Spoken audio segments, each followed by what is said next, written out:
There are over 18,000 community gardens germinating across the United States and Canada, some of them located in the Dunkirk-Fredonia area. What is a community garden? Simply put, it is any piece of land gardened by a group of people. It can be at a school, a hospital, a neighborhood, or even next to a church parking lot. In an area with 16% of the population living below the poverty level, community gardens encourage neighborhood development and reduce family food budgets. 10 years ago, the Chautauqa County Gleaning Project sprouted from the Chautauqa County Rural Ministry. Located in the heart of Dunkirk, the Gleaning Project is on a mission to provide fresh fruits and vegetables to those who lack access. In its 10-year run, the Gleaning Project has recovered over 650,000 pounds of produce from local farms and distributed to 60 food pantries and agencies countywide. This year, they have started a community garden in their backyard. It's a program that deals with connecting with farmers and collecting leftover produce from their farms. Like when they've commercially harvested, if they allow us, we go to their field and we collect what they have.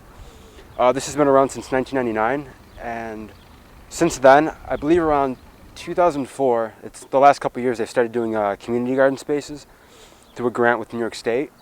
And yeah, it's basically just working with nurseries instead of farmers and getting the leftover starts and then putting them in the ground, connecting with like a food pantry or a church or a private group that wants a garden. They have a space, and so we bring our tiller in, we do what we can and set them up, and ideally they roll with it and it's successful, but it's still developing. So. And I got really excited about being able to share this local, very fresh, very nutritious organic produce with my family and friends around here. Got even more excited with the idea of the community garden project, because that goes a step further to empowering people to grow their own food and have that skill, having it be as affordable as possible or free if you're growing your own and saving your own seed. So yeah, just sharing something that I value with the people that I'm close to in a community that's important to me. The first thing that comes to my mind about what is the best is that you are actually helping a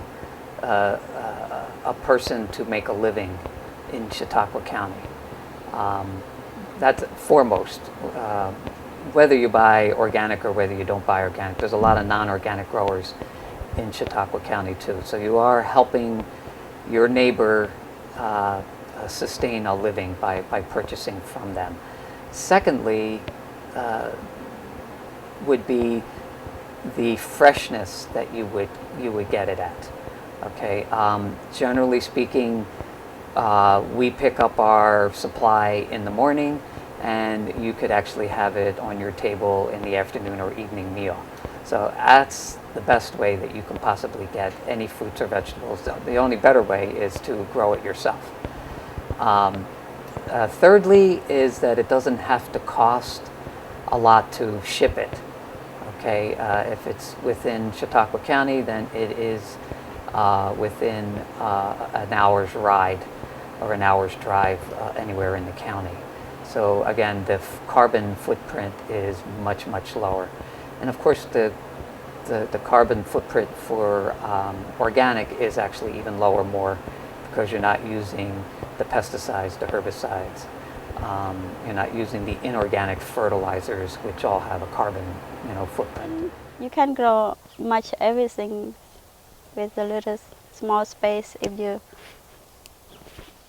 take care of it. You have to laugh and take care of it.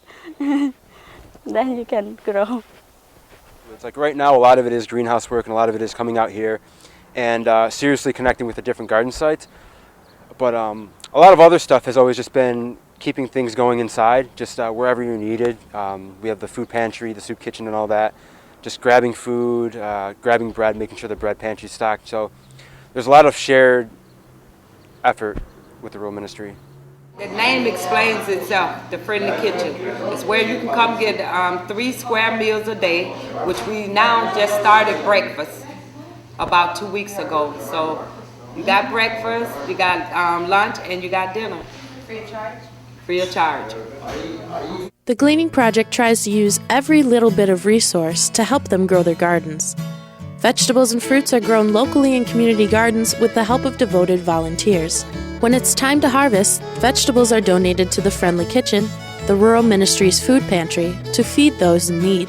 When meals are finished, the Friendly Kitchen saves food scraps in compost buckets stationed next to the community garden. After about a year of decomposing, the compost is ready to be used as fertilizer to help the vegetables grow. It seems maybe in the past decade or two, that the trend of growing your own food and community gardening has been kind of skyrocketing. As far as local foods, there has been a nice resurgence of local foods. People are seeking it out a lot more over the last 5 years. There are more people growing in the area than there have been. 14 years ago when we started, it was a little difficult to find people who were growing in this area. But now there's a lot more, and it's easy to come by. A lot of it is youth driven as well, which is rather new. It's sort of a trendy thing to be doing community gardening, which is different than when I grew up, and it was more something that my grandparents did when they were kids. So it's basically, for the most part, it's whatever we get donated from nurseries, and a lot of that is like the basics: tomatoes, green peppers, onions, those basic things that are usually grown in abundance, and also stuff people don't usually get. Like we get a lot of eggplant, some weird greens like Asian greens and bok choy and all that.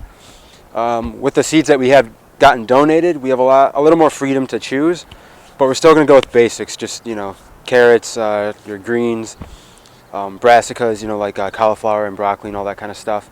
Gleaning is collecting leftover food off a farm.